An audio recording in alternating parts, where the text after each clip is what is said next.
My family was homeless.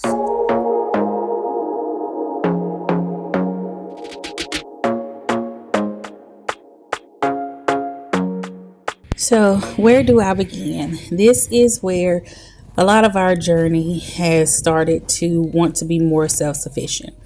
So, we were homeless. My family was homeless, and we had to figure out what we were going to do and where to go. My husband had experienced some financial crisis with his job, and at the time, he was the only one working. I was just trying to get our business off the ground as far as baking and ice cream, and things just took a turn. Things took a turn, and we were put in a position where we had to figure out what to do next. We had four children depending on us, and things were very rocky. So we went to our old family home. This is the family's home. This home got our family through some tough times. We stayed here for 5 beautiful long years. This is my great grandmother's house, and it helped us. It helped us to get back on our feet, and now we were able to come here. This home has been a blessing and a learning lesson all in itself. When we first came across this property, we were looking for a place to stay because the family home started to develop mold that we did not know was growing in the basement, and it started to affect our health. Overall, we knew we had to get out as soon as possible, but we could not find any place to rent. So I just kept praying and asking God exactly what we needed to do. We would put in for homes, but we could never find a home. Or if we did put in for a home, the home got taken before we could ever put down the payments we needed to for the home. And I just began to pray. One night, it was late at night, a Friday night, I'll never forget. We had gone to bed, but I was tossing and turning because I just couldn't sleep. My throat and eyes were burning, and I just knew it was the mold in the home. And I kept asking God to show me what to do, show me where to go. What can I do to help my family in this situation? We had started to save up. This is right in the middle of when COVID was taking place. So we were able to really save. I was able to get a work from home job. My husband was able to work from home. So we were in a good position to where we could save.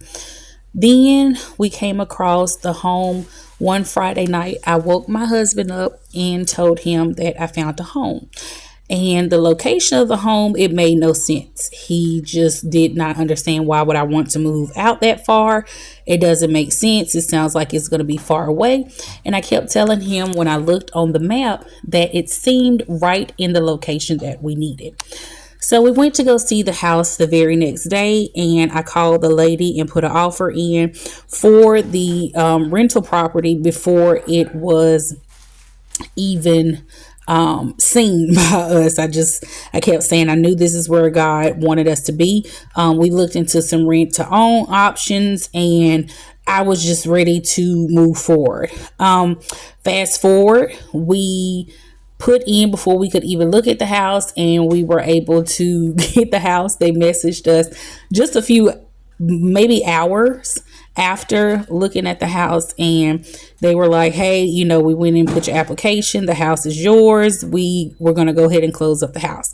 So I was like, okay, sounds good. I was excited. I didn't tell the kids until later that evening after church, and it was like a breath of fresh air. My family needed this, so we started to pack that day, and we were set out to move into this beautiful house, and I was so excited. Upon moving into the house, things started to just happen. There was a water issue in the home, and I did not know, because a lot of good coated paint can cover up things that is underneath. So what happened was, there was standing water in the dishwasher. 2 days after we moved in, I figured it was just, maybe somebody hit the button while viewing the house. Didn't think anything of it until a week later. We ran our washing machine, the same washing machine that we had prior, and there was a leak in the house. When this leak occurred, it went through the upstairs down to the downstairs, and I was devastated. I reported it to the leasing team, and they stuck us with a $12,000 bill. It was a headache. I could not believe we were experiencing what we were experiencing. I just kept asking God, like, why would you show me this and then I have to deal with this? So about 3 or 4 months went by, and they kept trying to negotiate to remove a portion of the payments off of our bills so we could still pay rent to live at the property. And then they came back and offered us half and said, well, hey, we'll pay half, you pay half. And we were kind of stuck in a bind because there was no way that we could just uproot our family from here and try to go look at another property and have this one hanging over our head. So we were kind of stuck, and they knew we were stuck, and they had us stuck in this situation where it just seemed impossible. So we went from leasing the place to now paying them from $1,700 to now paying $3,000 to just rent a location. It was a nightmare. It was a financial nightmare. It literally drained our savings. On top of going through that, we had to let family come and stay for a few weeks. And it was just a lot taking place in that time. But through all of that, it taught me so much as far as relying and depending on God. I did not know how we were going to make it. We went from such a large savings to knowing we were going to be okay to questioning whether or not we would make it the very next month. We were going from $3,000 expenses a month to now almost $6,000 expenses a month. And with my income and my husband's income, things didn't add up. We had car payments and insurance, and we were just trying to figure out how to make it. And through all of that, God remained faithful. It was times that we had to wait up until the very last second to pay just to make sure we survived. I debated on telling this story, but I knew that somebody needed to hear it because somebody could be experiencing the same thing that we have experienced. Through this entire challenge with leasing this property and wanting to rent to own and wanting to be more self-sufficient, I have grown to respect God's miracles. In today's time, we find it so unheard of or unseen that miracles still exist, but God literally got my family through such a financial burden that I just could not explain. So a lot of times when filming, it would be so hectic and it was hard to put a smile on my face knowing everything and all of the challenges that we were going through. It was a blessing because I was waking up to something that I desired to be in, but then it was also like, God, why am I here? This has made it hard for me. This has made it hard on my marriage. This has made it hard on my children. But all in all, God never failed. He never left us high and dry. Every bill was paid and every rent was paid, and we never were in a position where we were going to be homeless again. And that was my biggest fear. I often would ask him why we were put in this situation, and he reminded me that he wanted me to trust him. Because living in our family home, I got so comfortable with just being there and not taking on as much responsibility, because I knew with the responsibilities came challenges. It came times where we didn't know if we were going to be able to do this or do that. And living at our family home, I felt secure. But God put us in that situation and shifted things while we were there to push us out of our comfort zone. And when we were pushed out of our comfort zone, it forced me to completely trust in him. I've always been the type of person where I like to have control. I want to know what's going on, how we're going to do it, what's going to happen, what do we need to do it. And it's good to always have a plan and a vision. but I would try to take over and not allow God to move. In this home, God has forced my hand to allow Him to move, and I absolutely love it. I have fallen in love deeper and deeper every day with God the more that I lived in this house. So, with the tests and the trials that came with this home, and it is still water issues to this day, from the kitchen sink to another leak to the bathroom leaking, and we still haven't gotten our reimbursement from that repair prior. But I know that God is faithful, and I know that He will do exceedingly abundantly above all that we could ever ask or think. But I wouldn't trade this experience for the world. It used to make me upset, and I wish that I never had went through it.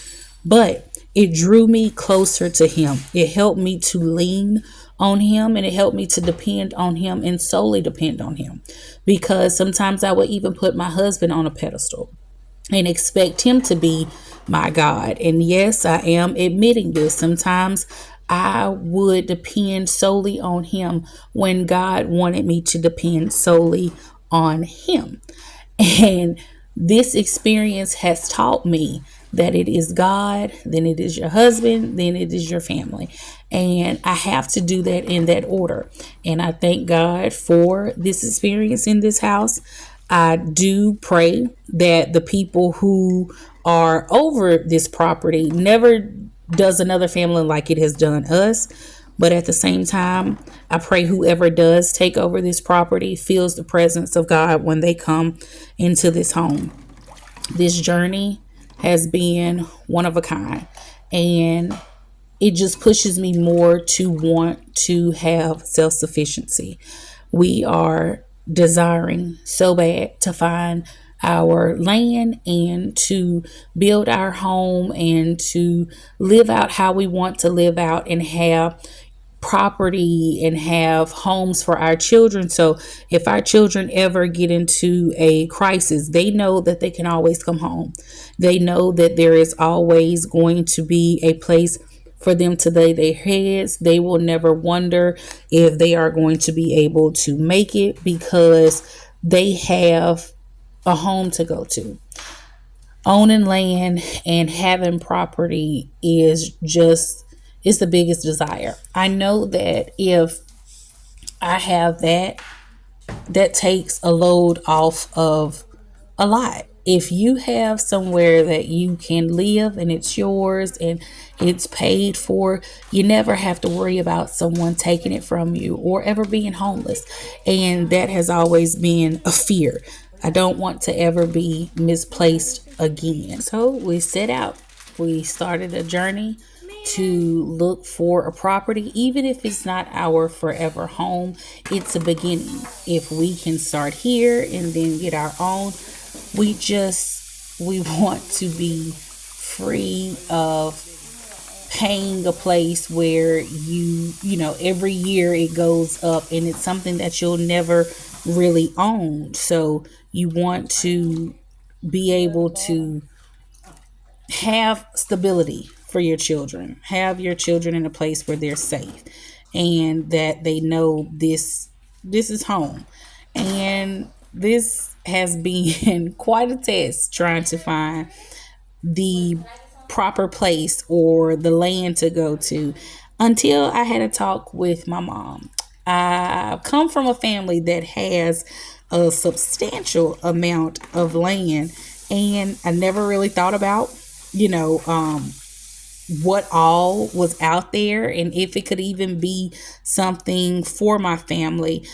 I remember going up there as a child and seeing all the land, and the desire wasn't as big as it is now. I've always desired it over the years, but just is starting to hit home now. So I talked with my family and I talked with my husband, and we're going to take those steps. We went recently to view the family land. You'll see that video very soon. And we are going to make it a point to get out of here, to get out of the cul-de-sac and the HOAs and the restriction of chickens and go out and set on a new journey and see just where this takes us. It is definitely going to be something new. My children are excited yet very hesitant because they are like, where are we going to go?